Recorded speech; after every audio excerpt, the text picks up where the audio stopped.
कक्षा 10 प्रश्नावली 11.1 का 10वां क्वेश्चन। 10वां क्वेश्चन लिखा गया है, एक छतरी में 8 ताने हैं जो बराबर दूरी पर लगे हुए हैं।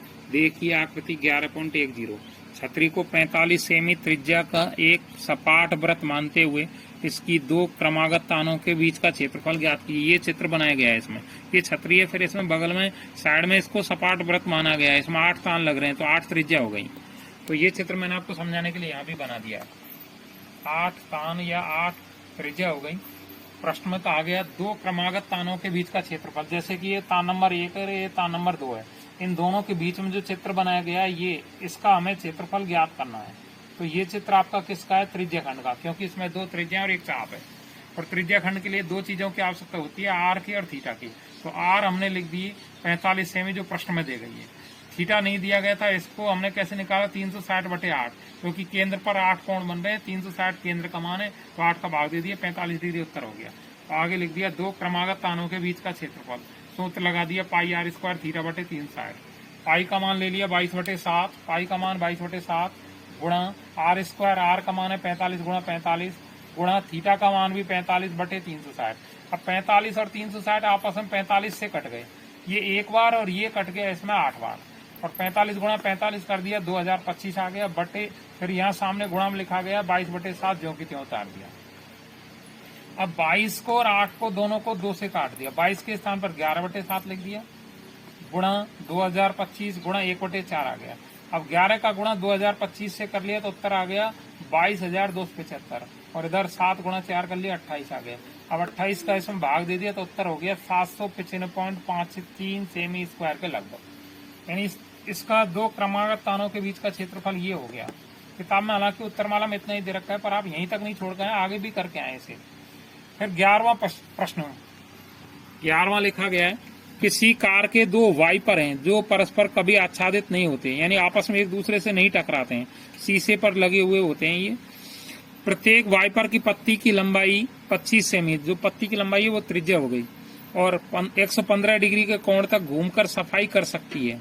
पत्तियों की प्रत्येक वार के साथ जितना क्षेत्रफल साफ हो जाता है वह ज्ञात कीजिए। तो मैंने इसके लिए आपको 2 चित्र बना दिए। ये पहली पत्ती है, 115 डिग्री के कोण तक घूमकर सफाई कर रही है, 25 सेमी इसकी लंबाई है। इसी प्रकार ये दूसरी पत्ती है, इसका भी कोण 115 डिग्री है, इसकी भी लंबाई 25 सेमी है। तो ये दोनों चित्र किसके हैं? त्रिज्या खंड के, दोनों बराबर के हैं। तो पहले एक त्रिज्या खंड का क्षेत्रफल निकालेंगे, गुणा 2 कर लेंगे। तो त्रिज्या कोष्टक में आर बराबर 25 सेमी, जो पत्ती की लंबाई वो लिख रही। कोण या थीटा, थीटा हमारे पास दे रखा है 115 डिग्री, तो लिख दिया आगे त्रिज्या खंड का क्षेत्रफल बराबर पाई आर स्क्वायर थीटा/360। पाई का मान 22/7 गुणा आर का मान है 25 गुणा 25 गुणा थीटा का मान है 115/360।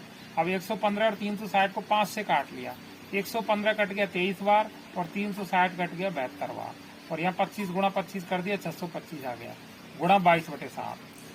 अब 22 को और 72 को दोनों को 2 से काट दिया, 22 के स्थान पर आ गया 11/7 जो कि त्यों, गुणा 625 गुणा 23 और 72 के स्थान पर आ गया 36। ये दोनों 2 से कट गए।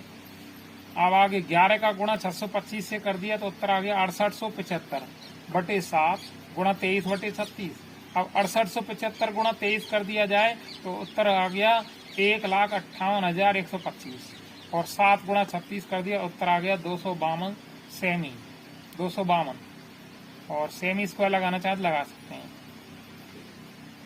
फिर हमने इसमें इसका भाग इसमें दे दिया तो उत्तर आ गया 627.48 सेमी स्क्वायर के लगभग। अब ये जो उत्तर है एक त्रिज्या खंड का, अर्थात एक पत्ती द्वारा जितना क्षेत्रफल साफ हो रहा है वह है उसका। तो दोनों पत्तियों के द्वारा, तो आगे लिख दिया पत्तियों की प्रत्येक वार के साथ साफ होने वाले भाग का क्षेत्रफल बराबर 627.48 गुणा 2, और गुणा 2 कर दिया तो उत्तर आ गया 1254.96 सेमी स्क्वायर के लगभग। जबकि किताब की उत्तरमाला में क्या दे रखा है? 1,58,125/126 है। तो ये कैसे आया? इसी में गुणा 2 लगा दिया और 2 से 252 को काट दिया, 126 बार कट जाएगा। तो 126 नहीं छोड़ के आए बटे में, इसका भाग दे के आए पूरा पूरा, जितनी बार पॉइंट के बाद जा रहा है। तो सभी बच्चे शेयर करें, कमेंट करें और लाइक करें। ठीक।